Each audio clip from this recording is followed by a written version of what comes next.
time to discuss Friday's top headlines now with the help of Gyles and journalist Rachel Johnson. So lovely to see you. Yeah. Thank you both. It's exciting to be here. Congratulations are in order, auntie. Oh, I know. I think it's my 18th. No, is it? Yep, Yes. 18 nephews or nieces. Just by one brother. You know, it's extraordinary. I did go once canvassing with Boris Johnson, who is the brother of Rachel Johnson, and he behaved... Nobody knows that, Gyles. He behaved but some people won't.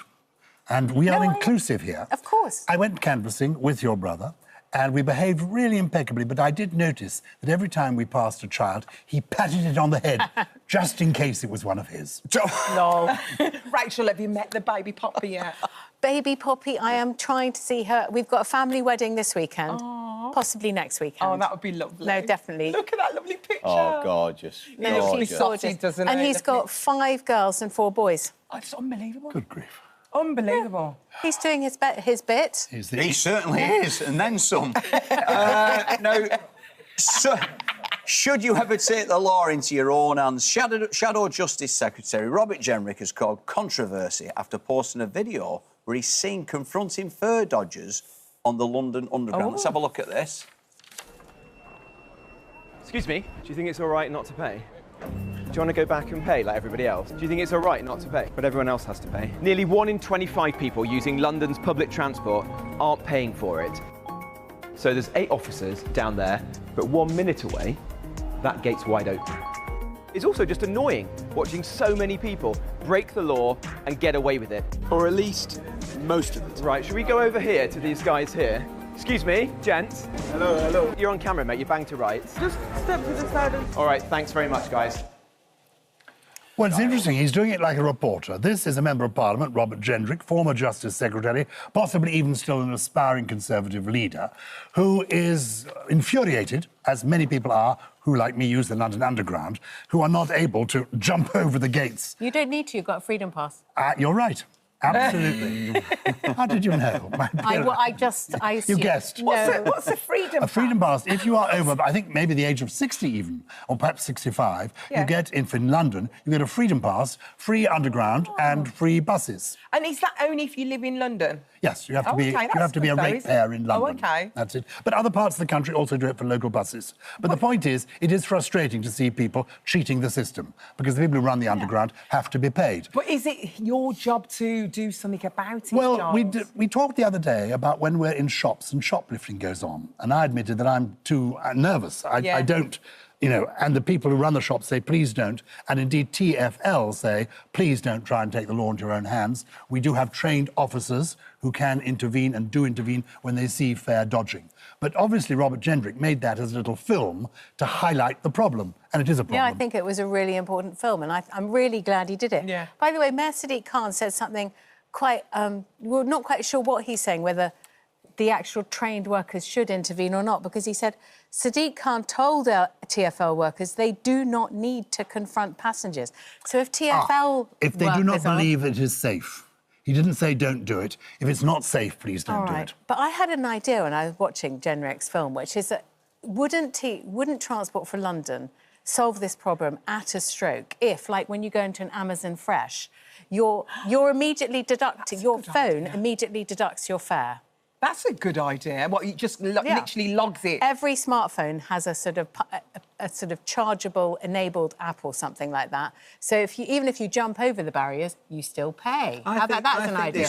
That could work. But I think also as well what you said earlier about the staff, same when you were saying about seeing someone shoplifting in a shop, you know, when they sign up for that job, they're not signing up to be a security guard, are they? Yeah. And that's the tricky thing. I think the staff are in a really awkward position because you don't know what anyone's got on them. You don't know how dangerous the situation is. You know, it's not as easy as Robert walking around with a camera crew, you know, going, you've just gone through there without paying. But he wasn't trying to arrest them. He wasn't intervening in that sense. TfL are these people called TSE officers. They're transport support and enforcement officers.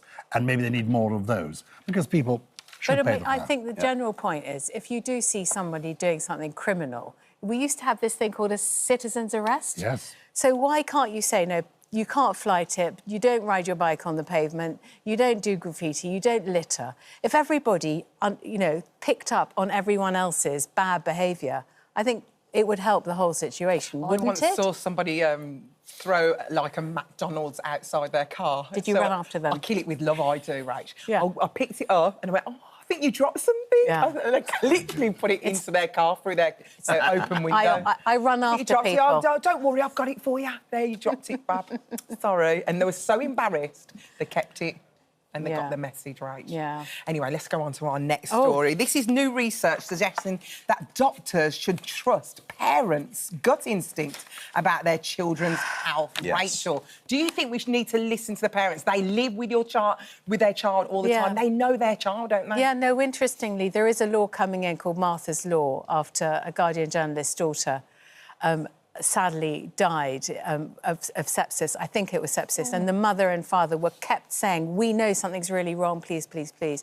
And what this story reminded me of was when I was admitted to hospital once, having had breakfast with the aforementioned brother who's just had the baby. Yeah. And we were 7 and 8, and he made me laugh as I was eating a boiled egg. And an enormous section of eggshell. Oh, my goodness. As I laughed, I inhaled it and I carried on, finished the egg, went to school, and then collapsed at school. And the school rang my mother and said she's collapsed. So she came and got me, went to, I think it was University College Hospital, and they said, you're just being hysterical. And my mother said, no, there's something wrong with her. She's vomiting, she can't breathe. She inhaled eggshell during breakfast. And they said, Mrs. Johnson, you're just being hysterical. Anyway, they admitted me, I went into the theatre, I had an endoscopy, and the doctors, I think that they've sent something down into your lung. And they retrieved a bit of eggshell, and then they presented it to her in a specimen jar and said, we're sorry, Mrs. Johnson, you were absolutely right. Yeah. Oh, my God. Because, you know, they should listen. I don't want to throw shade on doctors and nurses because obviously they do an amazing job, but a very similar thing when I was about 17, I keeled over in agony, didn't know why, really bad stomach pains. And the doctor came to our house and went, just give him these tablets and left. Yeah. And it was my dad who went, oh, there's something not right. Took me to hospital. Within 2 hours, I was being operated on. I had a burst ulcer. Can I give you an other side of the story? An ulcer at 17? Yeah, hereditary. Unbelievable. Yeah. What's your story, John? Well, my story is simply that I have a grandchild who spent almost a year in Great Ormond Street Hospital in London with a babyhood cancer. Happily, all resolved. Brilliant people. But they insisted on one of the parents being there every night when our grandson was in hospital, or a grandparent. My wife was often there. And they were brilliant at listening to the parents, is what I'm saying. Really? Is that they really did trust the instinct. You are there, you know what the pattern of behaviour is, you know when there's something a bit unusual. And they, of course, they specialise there in treating children, so they meet a lot of parents. So there's counter to those stories, I can give you a good story of doctors really listening to the parents. Unbelievable. I still can't get over the fact that Boris nearly killed you. Let's move on to the next. That's I think I got my own back. Well, listen, have you ever brushed your teeth with your finger, Gyles? Apparently 12% of people are actually doing this now. It's not a bad thing to do at all. I mean, I've regularly done it. But I like the bristles. Oh, well, indeed. I like the bristles of a brush. Yes. What about your toes? But I do think it is good to clean your teeth. And I think a little bit of the dentifrice on the finger, and you can get really into those little difficult places that sometimes are difficult to get to. I certainly have brushed my teeth quite often. I haven't got a toothbrush. What I don't do is share a toothbrush. No, you see, that's what I do. I'm feral, and I would, rather than using my finger, I would use another toothbrush. Honestly, I don't care. Oh, no. No, exactly. I'm sorry. No. I'm sorry. Don't I'm tell all for anyone. The finger, but sharing a toothbrush, oh, no. I agree. What about this? 41% only brush their teeth once a day. No, that's... It needs to be twice a day. At Guys, least. come on. That is a disgrace, as Liz Truss would say. It has to be at least twice a day. Gyles Brandreth and Rachel Johnson are still with us for a look at more of the stories. Welcome back, guys. Thank you. No. What have you got? I've brought it just in case you need it, Paddy. If you had a... You don't walk around with a block of cheese in your pocket. I Is that do. in case you need a little snack? He's been nibbling it all day. Yes. I love you, I love a Gyles. little bit of cheese on you go. Oh, that's actually quite wholesome, isn't it? No, it's not, It's Alison. actually The re- wholesome. No, Well- not walking around with cheese in No. your pocket. No, that's What if just you was weird. hungry in the afternoon and he's got like something for you to eat? The reason I'm dressed like this today is that I read in a magazine that you are what you wear. Amazing, dashingly handsome, elegant. Debonair. Is that amusing? Wonderful. Anyway. It's true. And on the back it says cheese in the pocket. Right, Yeah. up next. The cost of half-term flights has tripled in the past 5 years. So do airline pricing need to be regulated in the school holidays, Rachel? It's a very difficult one. I mean, because we saw the dynamic pricing when everyone wanted those Oasis tickets and you queued. Yeah, it's not You fair. queued for hours and hours and hours, and then it suddenly said that you can buy a ticket for £400 because you had 40,000 people queuing.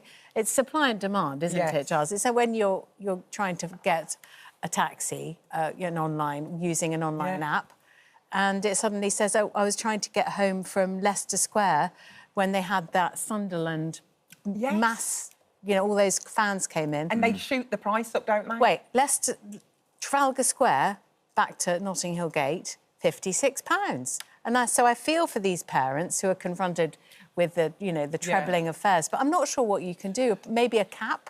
Yeah. It's very difficult indeed because it seems that the price has gone up by 14.9%, nearly 15%.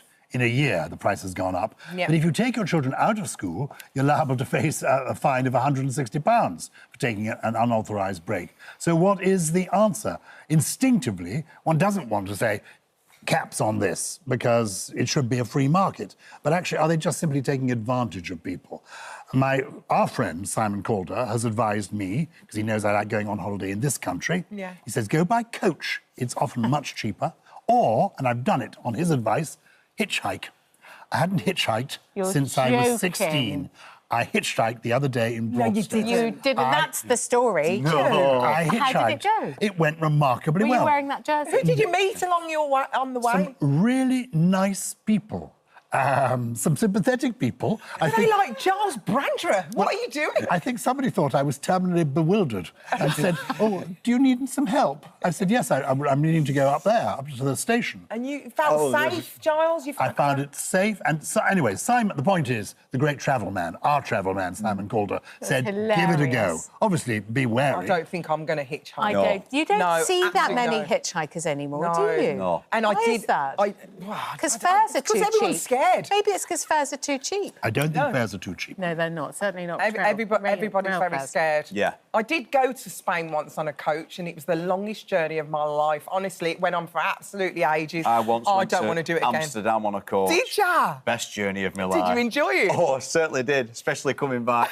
What a treat. What was so special about it? I didn't have cheese in my pocket. But we'll move on from OK, that. let's move on to the next story, which is all about holiday makers in the Canary Islands. They've been filmed queuing for an hour to get their sunbeds by the pool. Giles, should we still be trying to bag the sunbeds? Surely we should ban this. This needs to be banned. Well, the problem is solved if you're going to Broadstairs or Morecambe, because it may be raining and you won't be on a sunbed, though the weather can be beautiful in this country. Why is it so important to get Well that done, correct bed? well done, these people actually queuing in a respectful way Yes. to get the sunbeds. I'm afraid, as you may know, I'm up. My wife sets the alarm for 4 a.m. I'm sent down from our room, and I put one towel out with a paperback book open and a pair of glasses, so it looks real. And then I go down a little bit later, and on the next bed, I put a pair of swimming trunks with wrapped inside an open plastic bottle of water.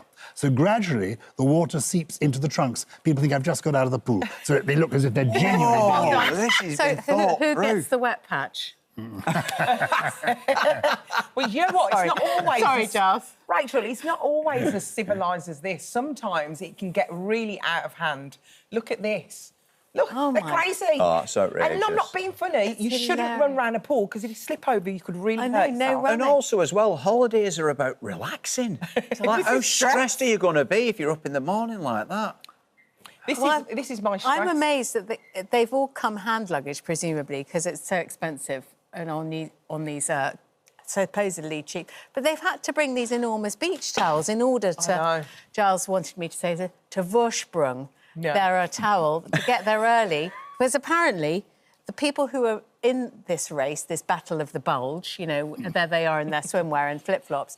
So it's the English and the Germans they're the ones who make up the queue, apparently. But do we really enjoy lying being roasted in the sun? I'm not sure No. that I do. Oh, a lot of people love it. I love it. I like a hobby holiday, or I like to read. I suppose that is when you lie and read. I like Yeah. reading in the shade. Yeah, of I course do you like a bit of shade. I like to be in the warm weather, but I like a bit of shade. Can I say, it really isn't good for you. My mother lived in California for many years, and she eventually, though she was very old, got skin cancer. Did she? Yeah. Did she? And it's from old burns, isn't it? It was, I'm afraid, through being in the sunshine in California. Just what you're saying about the sunshine, though, and the price of holidays, what we were talking about earlier, they've actually put up the price of sunscreen as well, which is really diabolical. Bit mean, isn't really. it? And That also, ties they in with the tell you holidays it as only well. lasts a year. So when I go to the cupboard, the bathroom cupboard in the nursery bathroom, Gyles, and I get out the old Sultan, you know, it's sort of 5 years old. Apparently, they tell you it doesn't work. Well, it actually does expire, Rachel, so you do have to change. Does it, though? There's an Or do they expiry just date. tell you it expires? After 6 months, apparently, it does expire. Well, you've the got- perfume does in And your I cupboard don't- at home as Yeah, well. it's true. I never knew that. But I don't know if you know this, but you know when you're putting on your sun cream, you're supposed to slab it on. I You know. should use the whole... In one holiday, you should use a whole lot I'm a of bit it. by the alarmed, way, it's because this has been destroying- in here for a year. Was it best before? Oh, I'm so sorry. That's really disturbing. I've I got to haven't worn these trousers for a year, and I just discovered this. But it's all right. It's nicer. It's nicer when it gets Mature, blue. mature A cheddar. little bit of blue You can't cheese. beat it. Like you, it's Right, next okay. story. The Spice Girls reunion, we all really want. The girls are reportedly reuniting, but as digital avatars, Gyles. There has been a huge success for ABBA. ABBA have created a show Yeah. called ABBA Voyage, which has been showing in East London now for more than a year. Apparently it's amazing. It is sensational. Yeah. You believe they are there in 1983. This is the idea to bring the Spice Girls back in their prime, doing their thing. Why stop at the Spice Girls? I want the Beatles brought back. What do you think? Oh, I like the Wouldn't that be idea. an idea? Elvis. Yeah. Yes, I mean, I'd just be happy with, like, Boyzone. Would you? I really would. I'd be happy with Boyzone. They'd do it in the flesh. Do you reckon? Them lads would be straight Do you over, reckon? yeah. But it's an exciting idea, and if you see the technology that is now possible, it is extraordinary. So will the actual Spice Girls have to do Yes. some work with for it? ABBA. ABBA, I met Bjorn, and he explained to me that it took them about a year. They had to perform everything. Really? It's really based on their actual bodies. It's a very multi-million experience, so it's a very expensive show to put on. Good idea, though, isn't it? And they have to perform it, and how they do it, I don't quite know. And they mix the avatars with a live orchestra, so it's a sensational experience. I'd love to see the Spice Girls in their prime. In their prime. I think with like the Spice Girls, because they're all still around, I think they should do it. I can go with like sort of ABBA or Beatles. Or if they're getting a bit older. Yeah, exactly. I can do that, but I think these ladies can do it now. Yeah, they can. Yeah. But they just don't want to, maybe. Well, some of them don't. Well, I think Some of them Simon don't want. Fuller said the great advantage of this, and Gyles, you all appreciate this, is you can make money in your sleep. Well, if you know when Yeah, this exactly. is going Wouldn't it on. be They don't- lovely? Once they've done all the 3D stuff, be- and they'll the be AI coining it. stuff, They're there they're forever. there, yeah. there for all time. You never know. One day we might become avatars. Who knows? Dream on. Hi, everyone. Just wanted to say thank you for visiting our This Morning YouTube channel. Now, listen, we upload new content every day. So go ahead and hit that subscribe button so you don't miss out. And we'll see you in the morning.